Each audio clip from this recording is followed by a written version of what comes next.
Je vais présenter un petit peu Pure, la structure Pure Diaspora. Ensuite, mes collègues se pencheront sur les défis auxquels la RDC est confrontée aujourd'hui et on clôturera par aborder une série de solutions concrètes que nous envisageons en réponse aux problèmes auxquels la RDC est confrontée.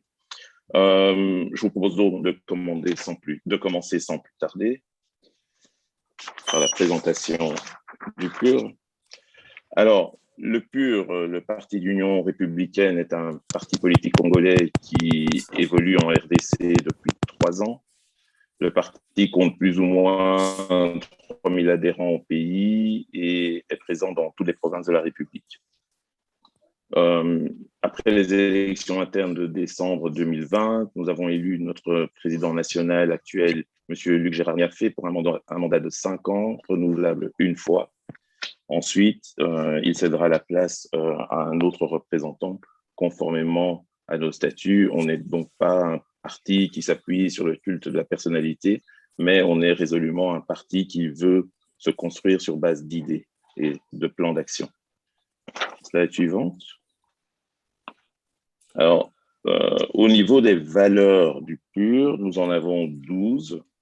Démocratie et citoyenneté, libéralisme et libre entreprise, bonne gouvernance, justice, égalité, diversité. On peut trouver des valeurs un peu partout, certainement, mais nous essayons, en tout cas en PUR, de faire vivre ces valeurs, de les mettre en pratique. Et pour ne citer qu'un seul exemple, dans le leadership du PUR Diaspora que j'ai l'honneur de conduire, eh bien, 63% des membres sont des femmes.